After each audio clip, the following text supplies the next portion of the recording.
నిమిషప్రియ, నిమిషప్రియ. ఈ మధ్య తరచూ మనం వింటున్న పేరిది. రోజూ నిమిషప్రియ గురించి ఏదో ఒక వార్త, ఏదో పేపర్‌లో, ఏదో వీడియోలో, ఏదో టీవీలో వింటూనే ఉన్నాం. అసలు నిమిషప్రియ ఎవరు? ఆమె ఎందుకు యెమెన్ దేశం వెళ్ళింది? అక్కడ ఏం జరిగిందసలు? ఎందుకు ఆ దేశ ప్రభుత్వం ఆమెకు మరణశిక్ష విధించింది? నిమిషప్రియ విషయంలో భారత్ ఎలాంటి చర్యలు తీసుకుంటుంది? ఇవన్నీ విషయాలు తెలియాలంటే ఈ వీడియోని చివరి వరకు స్కిప్ చేయకుండా చూడండి.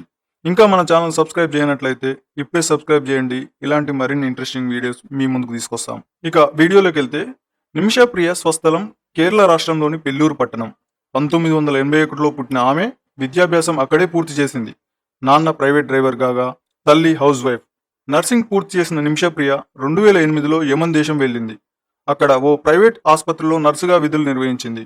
2011లో థామస్ అనే యువకుణ్ణి వివాహం చేసుకుంది. 2012లో వారికి కుమార్తె జన్మించింది. 2014లో అక్కడి యుద్ధ వాతావరణానికి భయపడి ఆమె భర్త థామస్తో పాటు తన కుమార్తెను కూడా ఇండియాకు తీసుకొని వచ్చేశారు. కుటుంబానికి సహాయపడేందుకు సొంతంగా క్లినిక్ ప్రారంభించాలనే ఉద్దేశంతో 2014లో తాను చేస్తున్న ఉద్యోగాన్ని వదిలేసింది. యెమెన్ దేశంలో విదేశీయులు వ్యాపారం చేయాలంటే ఆ దేశానికి చెందిన వ్యక్తి వ్యాపార భాగస్వామిగా ఉండాలి. అందుకు ఆమె వస్త్ర దుకాణం నిర్వహిస్తున్న అబ్దో మహి అనే వ్యక్తిని వ్యాపార భాగస్వామిగా చేర్చుకుంది. అనుకున్నట్లుగానే 2015లో 14 పడకల క్లినిక్ను ప్రారంభించింది. కొంతకాలం వారి వ్యాపారం బాగానే లాభసాటిగా సాగింది. అగో అప్పుడే అసలు కథ మొదలైంది.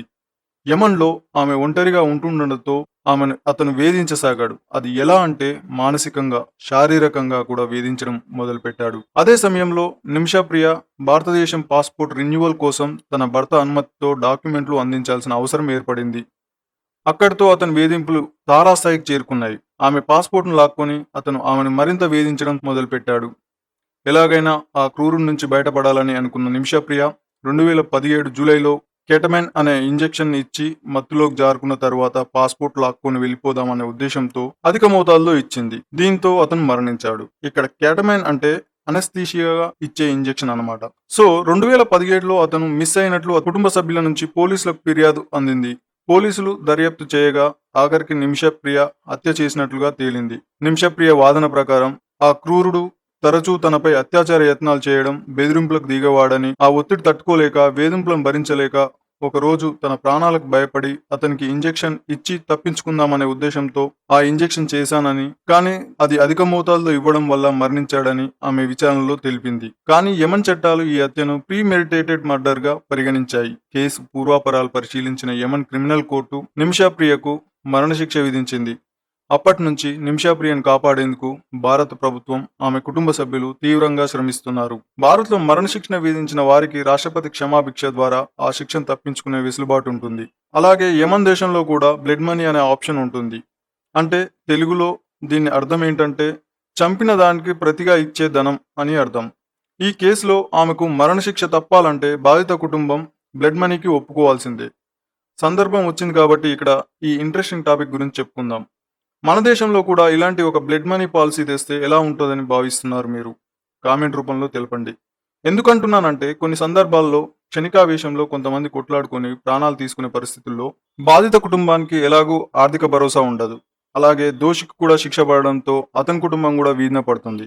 అదే ఈ బ్లడ్ మనీ విధానం ఉంటే పోయిన వాళ్ళు పోగా అతనిపై ఆధారపడిన కుటుంబానికైనా పరిహారంగా వచ్చే మనీ ఆసరాగా ఉంటుంది కదా. అలా అని అన్ని ఘటనలకు నేను ఈ బ్లడ్ మనీ అప్లై చేయాలని అనటం కేవలం క్షణికావేశంలో చేసిన ఘటనలకు మాత్రమే. ఇలాంటి ఒక బ్లడ్ మనీ విధానం మన భారతదేశంలో కూడా తీసుకొస్తే ఏ తప్పు చేయని రెండు కుటుంబాలు కూడా ఎంతో కొంత లాభపడతాయి కదా అనే ఉద్దేశంతో ఈ ప్రతిపాదన తీసుకొచ్చాను. ఏమైనా తప్పుంటే నన్ను క్షమించగలరు. దీనిపై మీ అభిప్రాయం కూడా తెలపండి.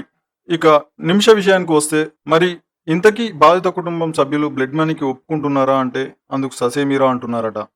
నిమిషప్రియకు మరణశిక్ష పడాల్సిందే అంటున్నారు. ఈ విషయంలో భారత ప్రభుత్వం తన శాయశక్తులా కష్టపడుతుంది.